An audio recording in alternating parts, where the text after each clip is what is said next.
Welcome to Literary Criticism presented by London College of International Studies.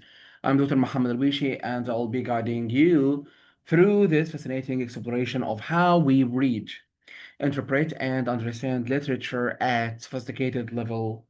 This course will transform you from a passive reader into an active, engaged literary critic capable of producing insightful scholarly analysis. Uh, Course outline. Introduction to Literary Criticism, why study literary criticism, types of literary criticism overview, historical biographical criticism, moral philosophical criticism, neo-criticism, reader response criticism, critical theory approaches. Um Critical approaches to fiction, developing critical literary skills, applying literary criticism step by step, researching authors and literary criticism, writing literary criticism, case study, applying multiple criticism to a single text, conclusion, the value of literary criticism in lifelong learning. Learning objectives, understanding, define, grasp the fundamental definition and purpose of literary criticism, distinguishing it from related disciplines and recognizing its unique contributions to literary study. Learn to identify various types of literary criticism and confidently apply different critical approaches to analyze diverse texts across genres and periods. Develop sophisticated skills to analyze literary element, interpret symbols, meanings, and evaluate work critical using evidence-based reasoning. Enhance your ability to compose clear, compelling article essays that incorporate literary terminology, textual evidence, and scholarly perspectives with academic precision.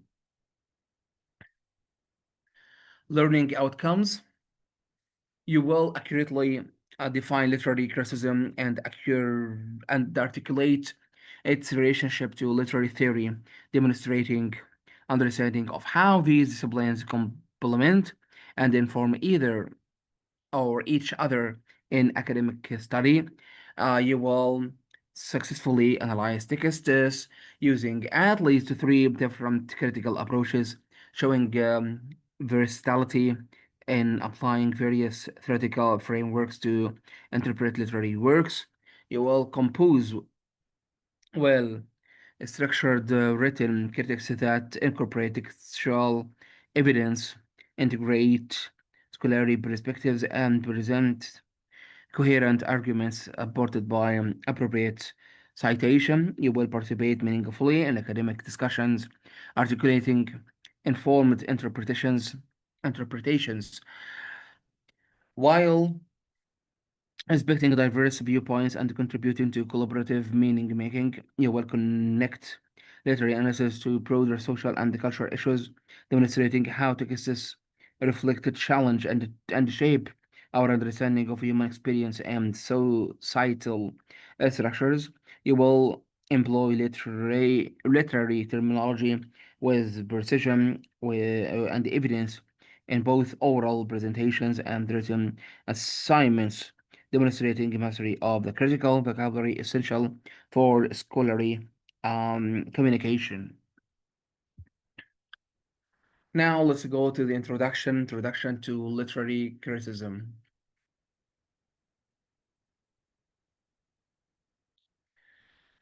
Um, Literary criticism represents one of humanity's oldest intellectual pursuits, the thoughtful examination of written works to understand their meanings, effects, and significance. Far from being a dry academic exercise, literary criticism is a dynamic, evolving conversation about texts that spans centuries and crosses cultural boundaries. It transforms reading from a passive activity creativity into an active dialogue between reader, text, author, and culture.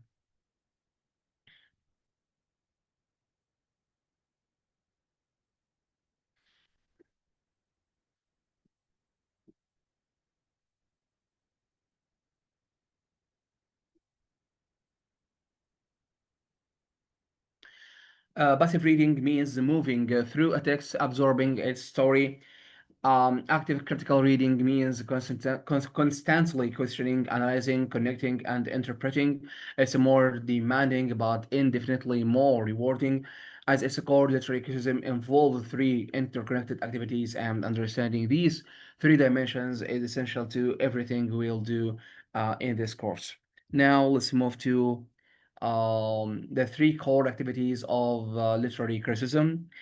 As its core, literary criticism involves three interconnected activities: interpretation, determining what a text means, analyze or analysis, examining how a text creates meaning through its formal elements and techniques, and evaluation, assessing a text's quality, significance, and impact.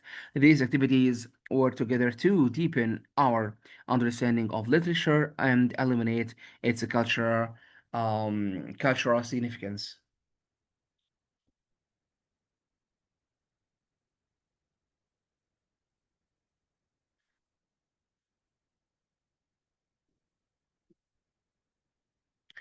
You cannot really separate them. Interpretation requires analysis to understand how meaning is created, and evaluation depends on interpretation to determine what's being achieved.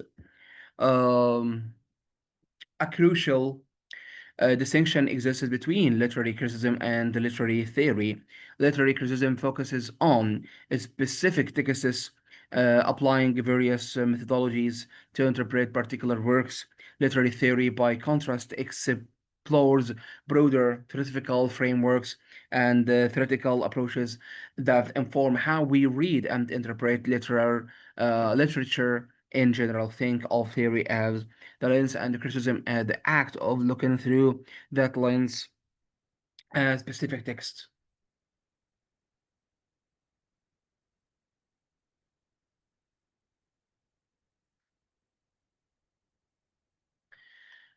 Feminist theory provides a framework for thinking about gender and the power. Feminist criticism applies that framework to analyze how specific text represents gender. Marxist theory provides concepts for understanding class and ideology. Marxist criticism uses those concepts to interpret particular works. You need both. Theory without criticism becomes abstract, philosophizing, disconnected from actual texts. Criticism without theory becomes unsystematic opinion sharing without clear methodology. This course focuses primarily on criticism, applying interpretive frameworks to texts, but we will engage with theoretical concepts as tools for that critical work.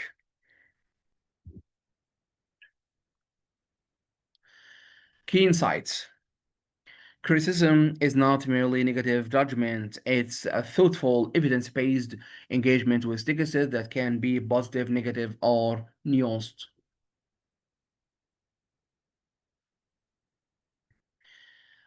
This understanding frees you from the false dichotomy of either praising or condemning texts.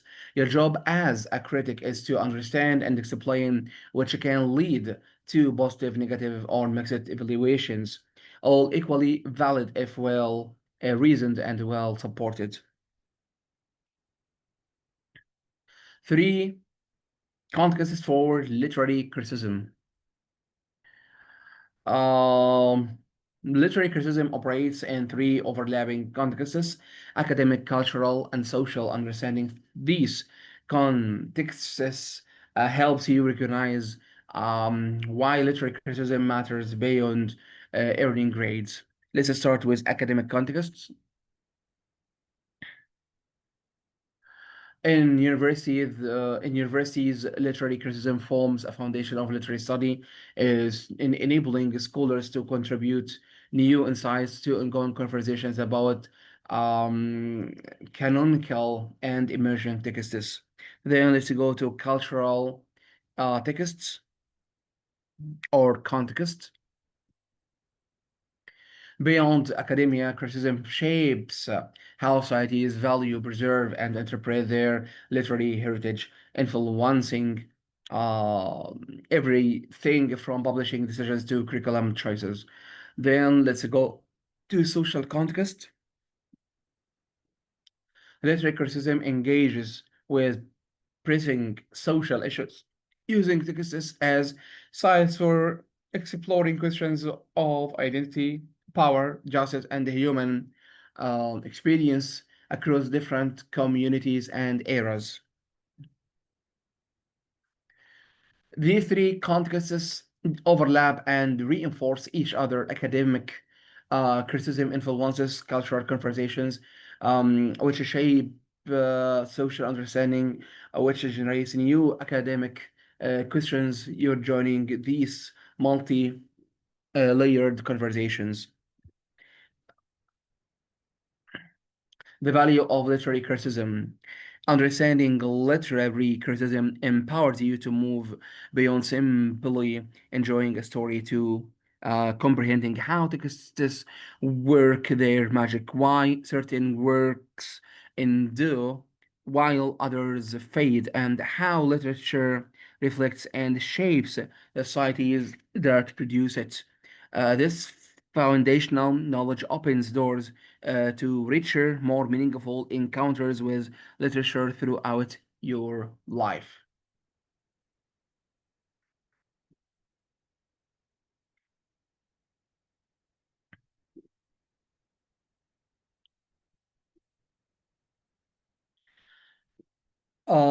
You're not just learning skills for one course, you're developing capacity that will deepen every subsequent encounter with literature. Now, let's go to why study literature criticism or literary criticism. You might wonder why literary criticism deserves your time and attention. After all, can't we simply enjoy reading without analyzing every metaphor and dissecting every symbol? While pleasure reading certainly has its place, studying literary criticism offers profound benefits that extend far beyond that literary classroom. It's an investment in your intellectual development that plays mm, d- dividends across your academic, professional, and personal life.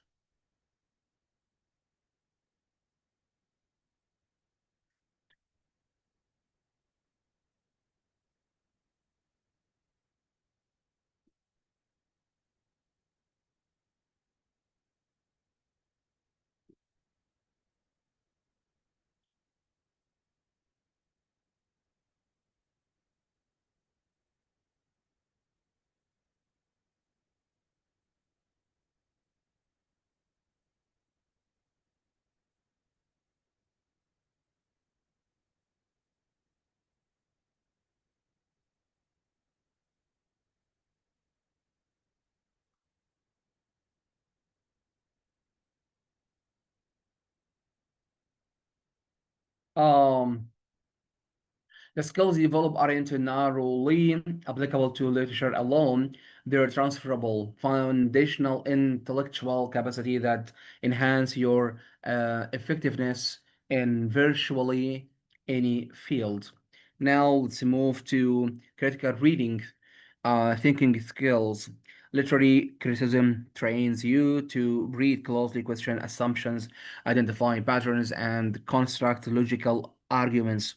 These skills transfer seamlessly to any discipline requiring analytical thinking from law and medical or and medicine to business and engineering. You'll learn to evaluate evidence, detect bias, and construct persuasive arguments based on careful observations.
Literary criticism requires making claims and supporting them with evidence, reasoning through implications, anticipating counter arguments, and articulating coherent positions.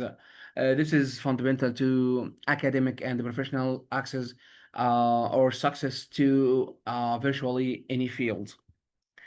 Intellectual flexibility and cultural literacy. Engaging with diverse critical approaches develops your ability to see issues from multiple perspectives. You will understand how different cultural, historical, and theoretical frameworks shape interpretation, making you a more empathetic and culturally aware global citizen capable of navigating complex multicultural environments.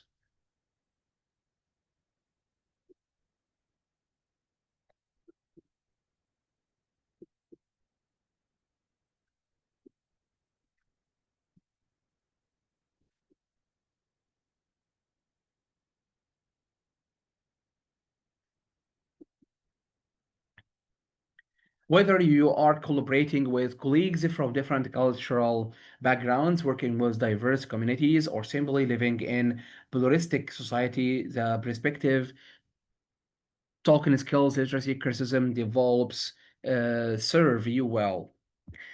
Academic research and professional communication. The research and writing skills you develop through literary criticism are essential for success in higher education and professional contexts. You'll learn to locate credible sources, synthesize complex information, and communicate your ideas clearly and persuasively, skills valued by graduate schools and employer alike.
Beyond the surface level reading, uh,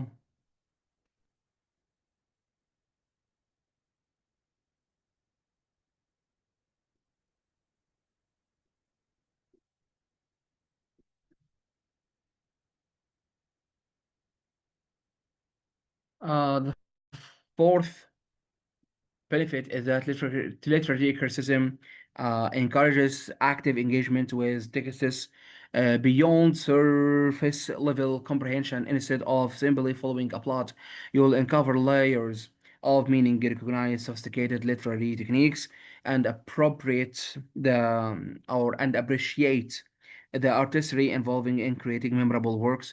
This deeper engagement makes reading infinitely more rewarding and intellectually stimulating.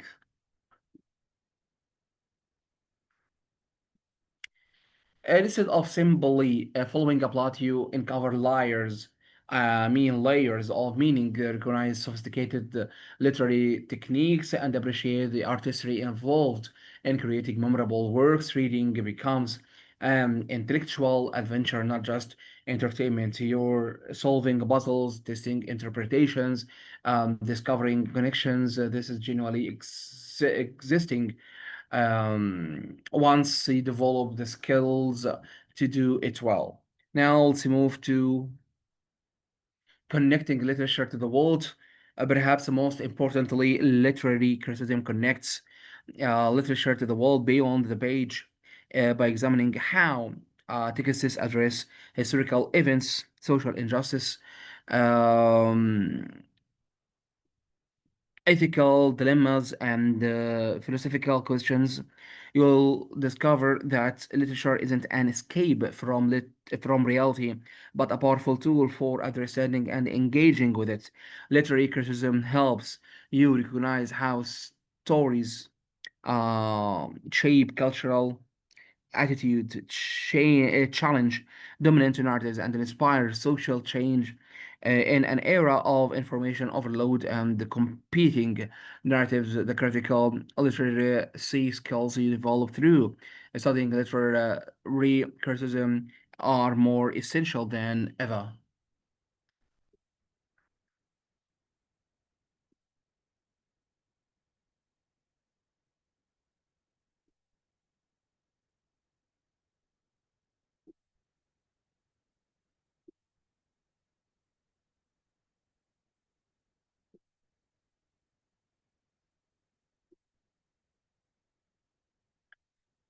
You need to be able to analyze arguments, evaluate evidence, recognize bias, understand how language shape perception, and construct reasoned positions.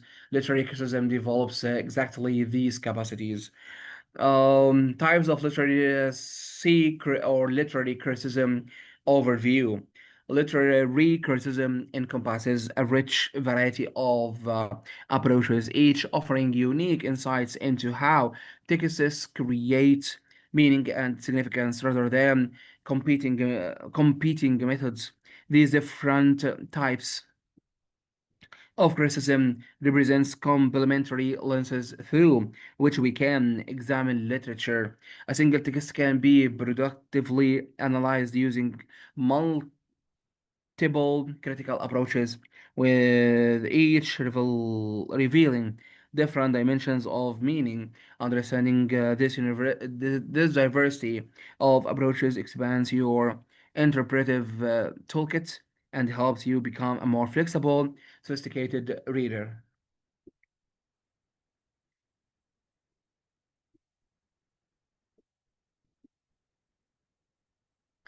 You won't be limited to one method, but will be able to choose strategically which approach or combination of approaches best eliminates the particular text and the question you are addressing. Now let's move to historical uh, biographical criticism, but I have to say that the critical approaches we examine fall into several broad categories: traditional, historical, and the moral approaches, formalist methods, reader-centered approaches, and various theoretical frameworks engaging with power, identity, and ideology. So let's start with historical biographical criticism. This approach examines the author's life experiences, historical context, and the cultural milieu to eliminate the text. It asks how did the author's personal history and the historical moment shape this work. When you learn that Charlotte Brontë worked as a governess, it tells you understand that Jane Eyre, when you know Hemingway experiences World War First, informs you informs your reading of his war fiction. This approach assumes that understanding context embraces interpretation. Now let's go to moral philosophical criticism. This method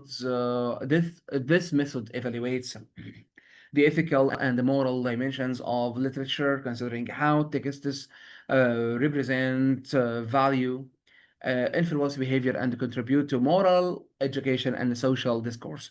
It asks, what moral vision does this text present? Does it promote beneficial or harmful values? How does it explore ethical dilemmas? This approach has ancient roots. Plato and Aristotle both examined the literature's moral effects. Uh, Now let's go to neo-criticism, focusing exclusively on the text itself. This approach analyzes form, structural language, and the literature and the literary devices without reference to external context, author biography, or reader response. It asks how does the text itself create meaning through its formal elements. What patterns of imagery, symbol, irony, and structure organize the work? Neocriticism revolutionized literary study in the mid 20th century by insisting on rigorous close reading. Now let's go to reader response criticism. This perspective centers on the reader's interpretation and reaction, recognizing that meaning is created through the interaction between um, text and reader rather than residing slowly to or in the text. It asks how do different readers construct meaning? How do personal experiences and cultural contexts shape interpretation? This approach acknowledges that reading is active meaning making, not passive reception. Each of these foundational approaches has strengths and limitations, which we will explore in detail. Understanding them prepares you to engage with more specialized theoretical frameworks. Now let's go to theoretical criticism approaches.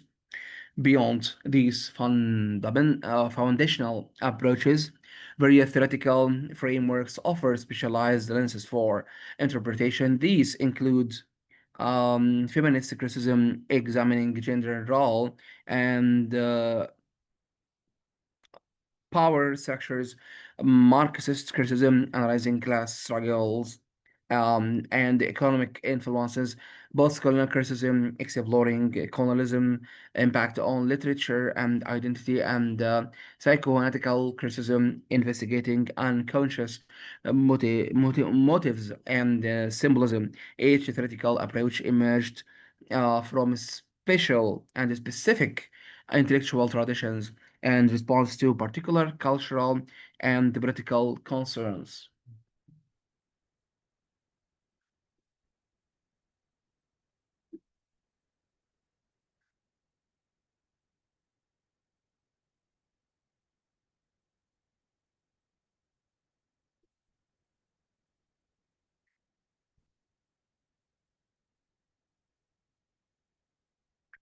Feminist gender power patriarchy.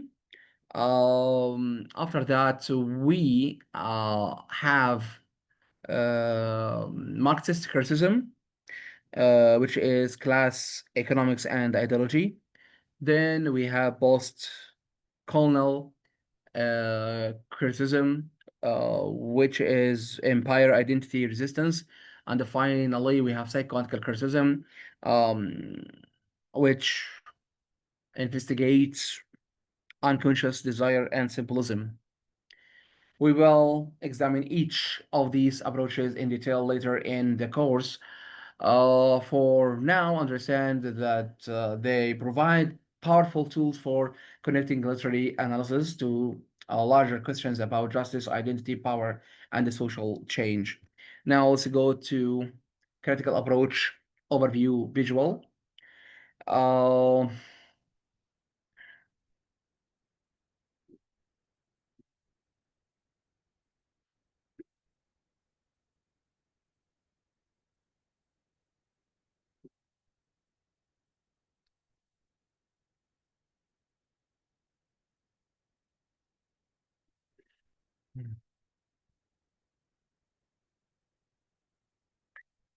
As we progress through this presentation, we will explore each of these approaches in greater detail, examining their key principles, methodologies, and applications.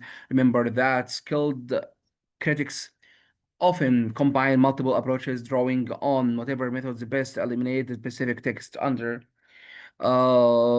consideration. Your goal is not to master a single correct approach, but to develop fluency across multiple critical frameworks enabling you to choose and apply the most appropriate lens for any given interpretive situation.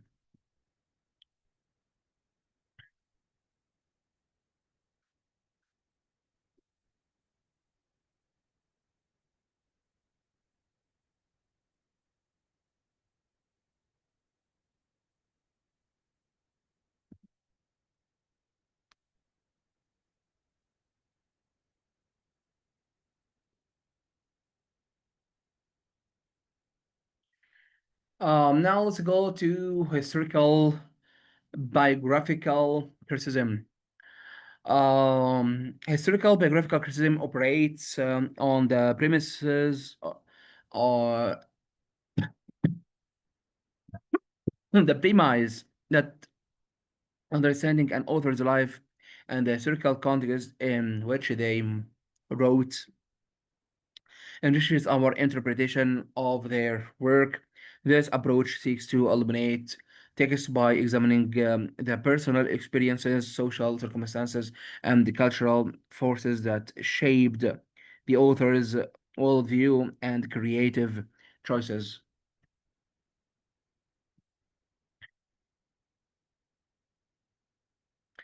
It assumes that literature emerged from specific lives lived in specific times and places, and that understanding these contexts helps us understand the literature itself.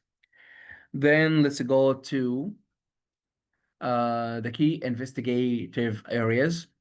When employing historical biographical criticism, readers investigate various contextual factors that influence the text's creation. These include the author's personal history, childhood experience, education, relationships, career, the trajectory, the historical period, political events, social movements. Um, Technological changes and the cultural environment, prevailing beliefs, artistic movement, intellectual trends. By situating the text within these contexts, critics can identify autobiographical elements, understanding topical references, and recognize how contemporary concerns shaped the work's themes and the perspectives.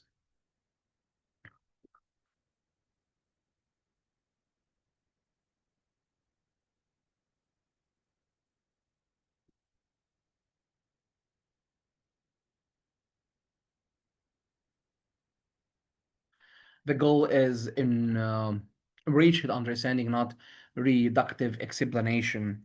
Now let's go to example analyzing Shakespeare. So from 1564 to 1616, Shakespeare's life, born in Stamford upon Avon, moved to London, became playwright and actor.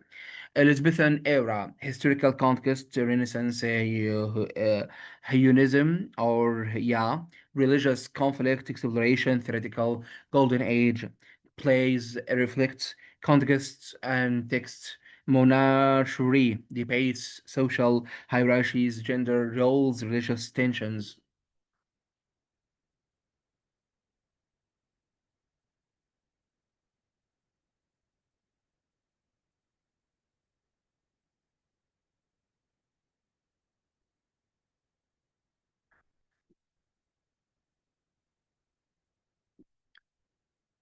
So Shakespeare's middle class background and involvement in commercial theater may have influenced his sympathetic portrayals of characters from various social strata. Unlike aristocratic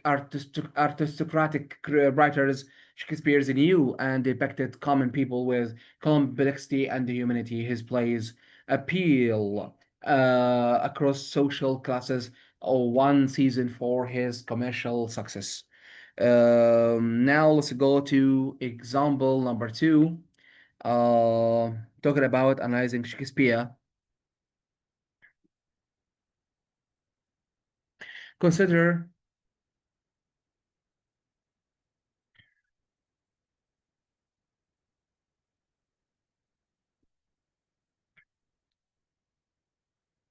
Shakespeare's play right through historical biographical criticism, understanding that Shakespeare wrote during the Elizabethan and the Jacobean periods, an era marked by religious upheaval, political intrigue, and expanding global awareness helps explain recurring themes in his work.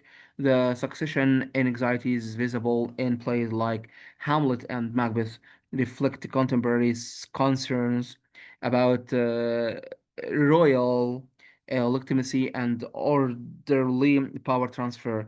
Shakespeare's middle class background and involvement in the commercial theater industry may have influenced his sympathetic portrayals of characters from various social strata.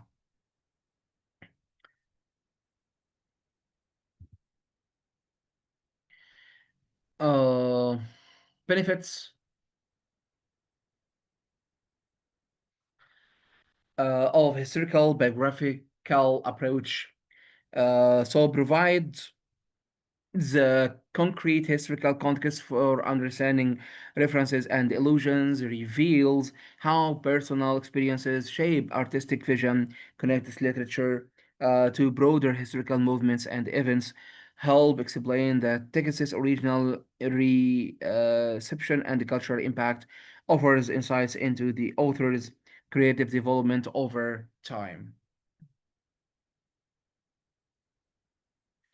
So, tracing how an author works evolves across their career reveals development, changing concerns, responses to criticism, and artistic maturation, early versus late Yates or Hemingway or Wolf shows dramatic evolution. These benefits make historical biographical criticism valuable despite its limitations, which we must also acknowledge. Now let's go to limitations of historical biographical approach. May reduce complex texts to mere reflections of biography, risks international fallacy, assuming we can know uh, as authors' intentions can overlook the text's formal qualities and artistic achievements, may privilege historical context over universal themes and contemporary relevance, sometimes leads to speculative connections between life and work.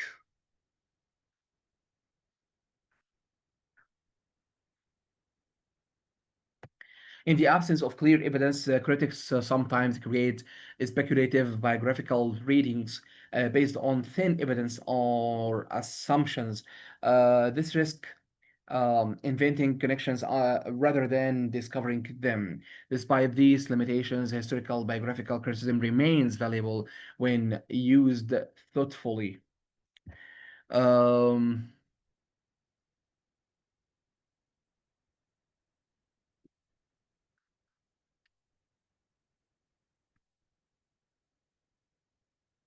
so, uh, Despite its limitations, historical biographical criticism remains valuable for understanding how texts emerge from specific times and places. When used thoughtfully, combined with attention to literary craft and openness to other interpretive approaches, this method enriches our appreciation of literature's relationship to lived experience and the historical chain. The key is maintaining balance, letting historical context inform interpretation without allowing it to entirely determining meaning. Now let's move to uh,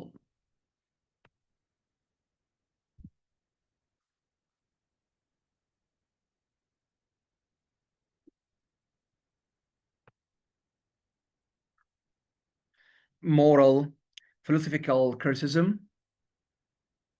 Moral philosophical criticism examines literature through the lens of ethics, values, and the philosophical inquiry. This venerable tradition dating back to Plato and Aristotle consider literature's ethical implications, its capacity to shape moral character, and its role in exploring fundamental questions about how we should live, rather than treating literature as morally neutral in entertainment. This approach recognizes that text inevitably engage with questions of right and wrong, justice and injustice, virtue and vice.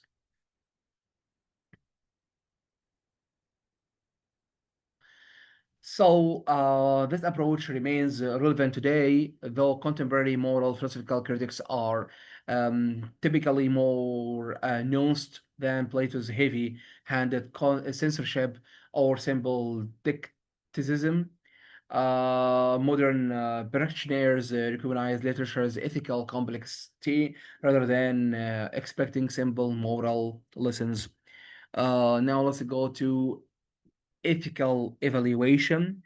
Um, Moral philosophical critics assess the ethical dimensions of text's content, including how it portrays virtue, depicts consequences of action, and presents moral dilemmas. They ask whether the text promotes beneficial or harmful values. Philosophical inquiry, this approach explores how texts engage with philosophical questions about truth, justice, freedom, identity, and human nature. Literature becomes a vehicle for philosophical exploration and debate.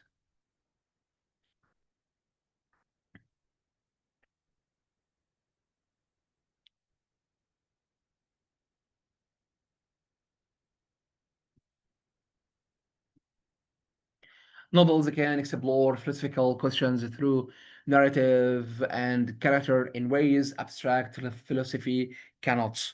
Now let's go to social responsibility.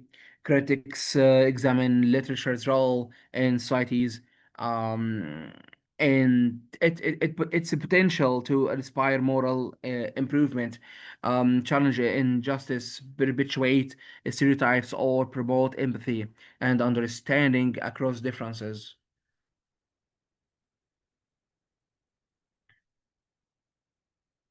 Critics consider text's potential effects on readers and society. Now let's move to example To Kill a Mockingbird by um Harper Lee. Horribly to kill a mockingbird provides fertile ground for moral philosophical criticism. The novel explicitly grapples with themes of racial justice, moral courage, and the development of ethical consciousness through Scout's coming of age narrative. Lee explores how children learn moral values and confront societal prejudice.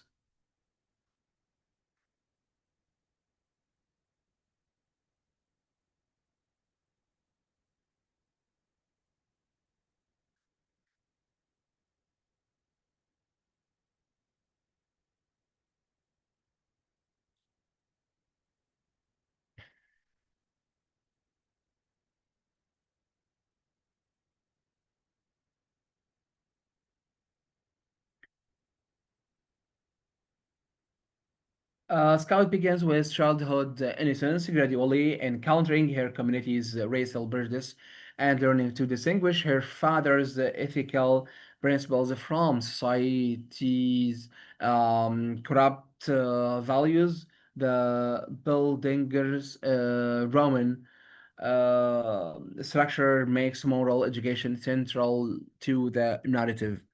Now let's go to the mockingbird metaphor.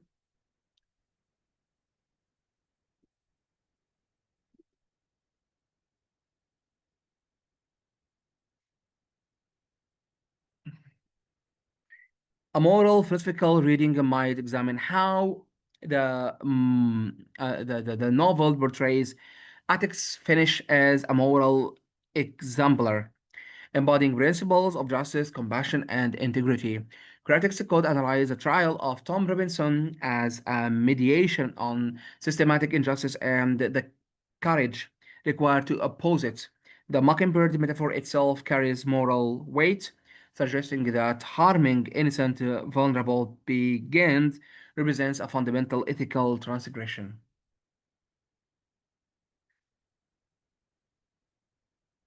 The simplicity of the mockingbird metaphor might trouble some critics as leads moral vision to simplistic, thus a clear division between innocent mockingbirds and cruel uh, persecutors oversimplify the moral complexity of racism.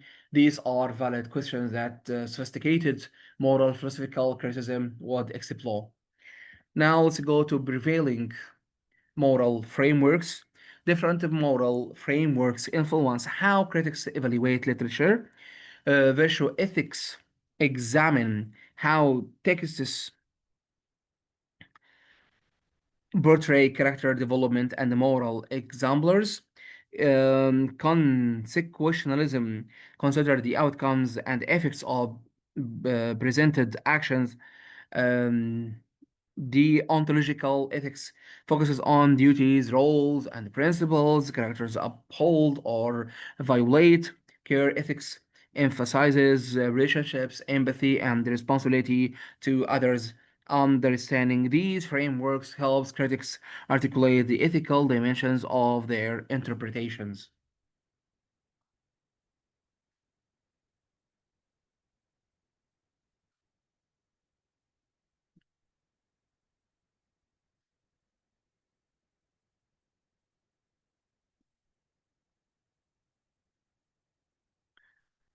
So, understanding these frameworks helps critics articulate what moral vision a text presents.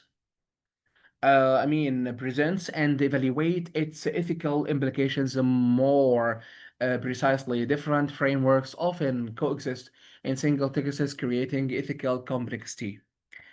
Um, Applying moral philosophical criticism. First, identify moral themes. Locate explicit and implicit ethical concerns in the text. What dilemmas do characters face? What values do they express? What consequences follow their choices? Look for moments of moral decisions, ethical debate, or value conflict. Then let's go to analyze representation, examine how the text portrays ethical issues.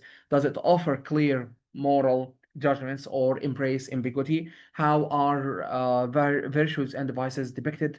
Are ethical positions presented systematically or critically? Does the narrative structure reward or punish certain behaviors? Um, Consider whether the text is um, didactic, explicitly teaching moral lessons, or more subtle in its ethical implications. Does it preach or does it explore moral complexity? Evaluate impacts. Consider the text's potential effects on readers. Does it promote ethical reflection, challenge readers to examine their values, risk reinforcing harmful attitudes? Could different readers be affected differently? So this dimension is speculating but important. Literature influences how readers think and feel. Texts depicting violence might desensitize or might provoke ethical reflection about violence. The same text might affect different readers differently depending on their context and susceptibilities. Remember that moral philosophical criticism doesn't mean imposing your personal moral views on texts. It means analyzing what ethical vision the text presents and considering its ethical implications thoughtfully and with textual evidence.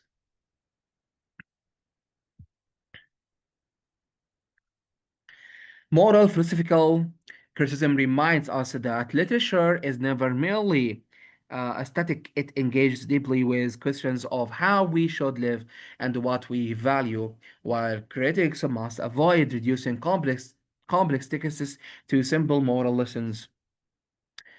Acknowledging literature's ethical dimensions enriches interpretation and recognizes the profound influence stories have on shaping our moral imaginations and understanding of human possibility.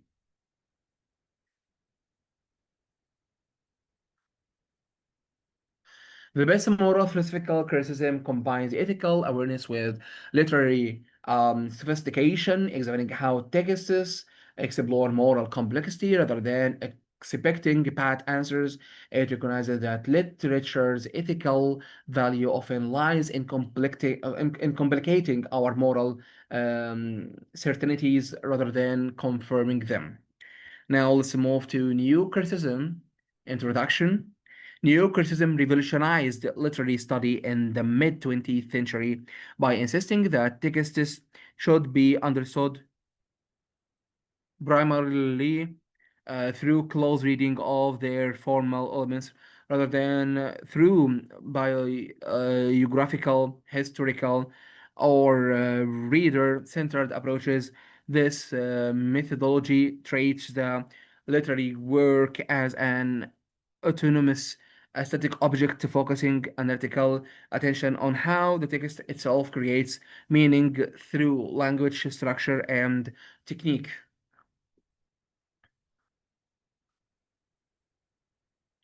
New criticism democratized literary interpretation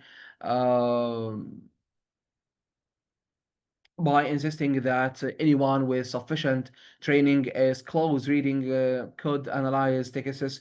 You didn't need to know biography or history. You need to read carefully, attending to the text's formal features. This made literary study more accessible while establishing standards for analytical literature that professionalized the discipline. Now let's move to new critical fallacies.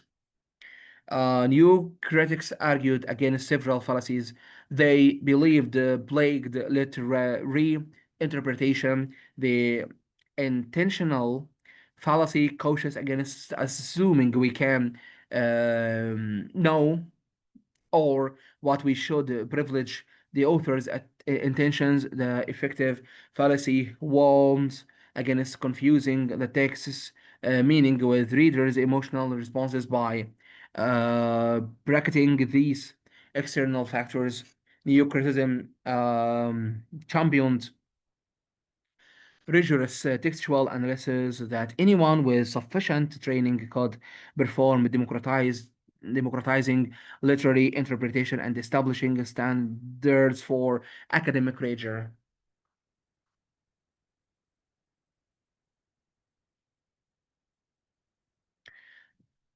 So, by bracketing these external factors, authors' intentions, and readers' responses, new criticism championed rigorous texts analysis that anyone with sufficient training could perform. This was methodologically democratic, even if it sometimes seemed intimidating in its technical demands.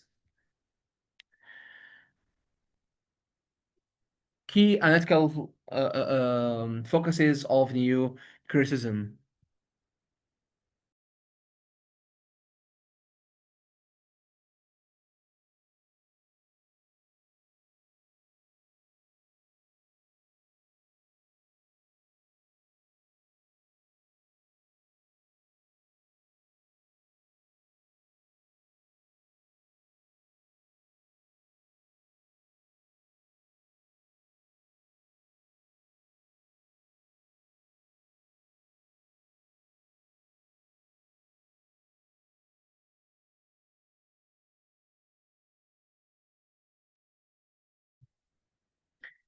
Imagery and symbolism. New critics examine patterns of images and symbols, analyzing how they create meaning and resonate thoughtful. the text to reinforce themes and create aesthetic unity, irony, and paradox.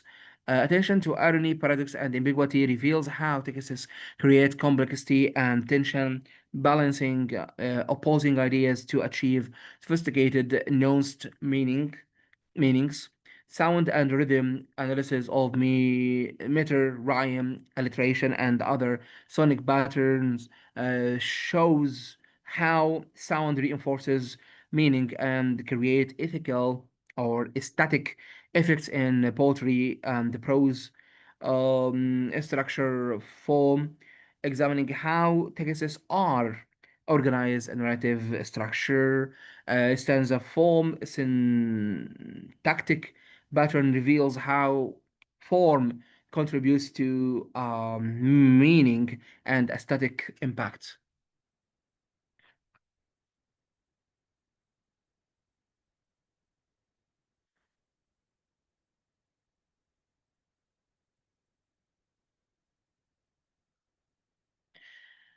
um, how a sonnet turn after the octave creates meaning, or how a novel's circular structure reinforces a theme about the clinical time, demonstrates form's semantic function. Now let's go to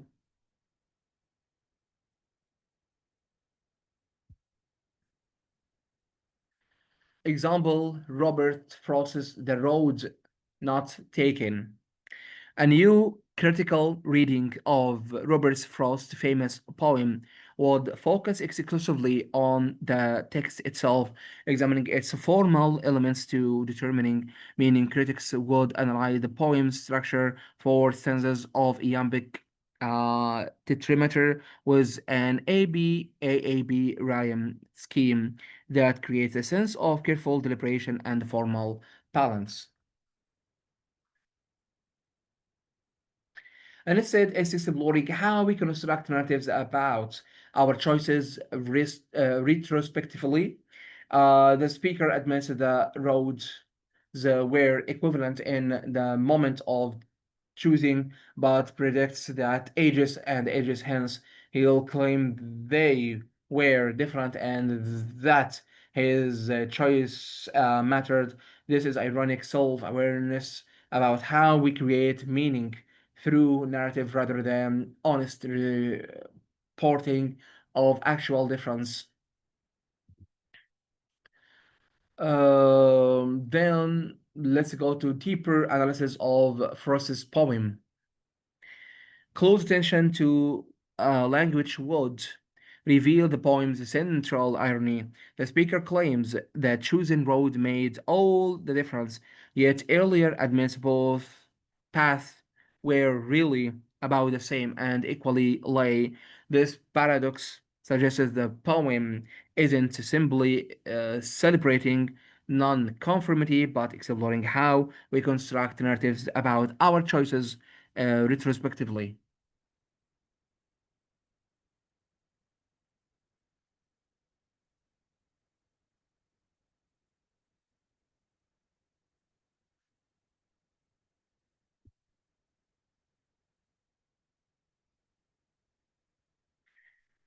The poem's ambiguous tune, neither celebratory or nor regretful, emerged through careful word choice. The thigh with which the speaker will someday tell the story could indicate satisfaction or wistfulness. This ambiguity, a new critic would argue, in the poem's richness, not a problem to be resolved through biographical reference to Frost's life or intentions. So we will stop here and we'll continue, inshallah, next time, tomorrow, the second session of literary criticism. Until next time, tata for now.